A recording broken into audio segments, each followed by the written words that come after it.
Hello friends, வணக்கம் எல்லாருக்கும். நம்ம ஜேவி ஹெர்பல் பாத் பவுடரில் கடலைப்பருப்பு, பச்சைப்பயிறு, பாதாம், பூலாங்கிழங்கு, கஸ்தூரி மஞ்சள், ஆரஞ்சு தோல், எலுமிச்சத்தோல், வெட்டிவேறு, ஜாதிக்காய், ஆவாரம்பூ, ரோஜா இதழ் போன்ற எல்லா இன்க்ரீடியன்ஸையும் வெயிலில் காய வச்சு பொடியாக்குறோங்க. உங்கள் சரும நிறத்தை அதிகரிக்கணுமா? அப்போது நம்ம குளியல் பொடியை கண்டிப்பாக வாங்கி யூஸ் பண்ணி பாருங்கள்.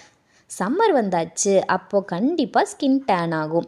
அந்த டேனை ரிமூவ் பண்ணுறதுக்காக உங்கள் ஸ்கின்னை ஷைனிங்காகவும் க்ளோயிங்காகவும் நம்ம ஹெர்பல் பாத் பவுடரை வச்சுக்கும்.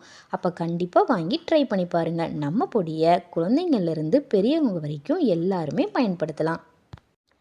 இவ்வளோ நிறையா நேச்சுரலான இன்க்ரீடியன்ட்ஸ் பயன்படுத்துறதுனால நம்ம பொடியை நீங்கள் டெய்லி பயன்படுத்திகிட்டே வரும்போது உங்கள் ஸ்கின்னை ஃபஸ்ட்டு க்ளோயிங்காக வச்சுக்கும். பிக்மெண்டேஷன் அண்ட் டார்க் ஸ்பாட்ஸ் எதுவுமே வரவிடாது. அப்போ இன்னும் எதுக்கு வெயிட்டிங்? ஸ்டார்ட் பர்ச்சேசிங் அவர் ஜேவி ஹெர்பல் பாத் பவுடர்.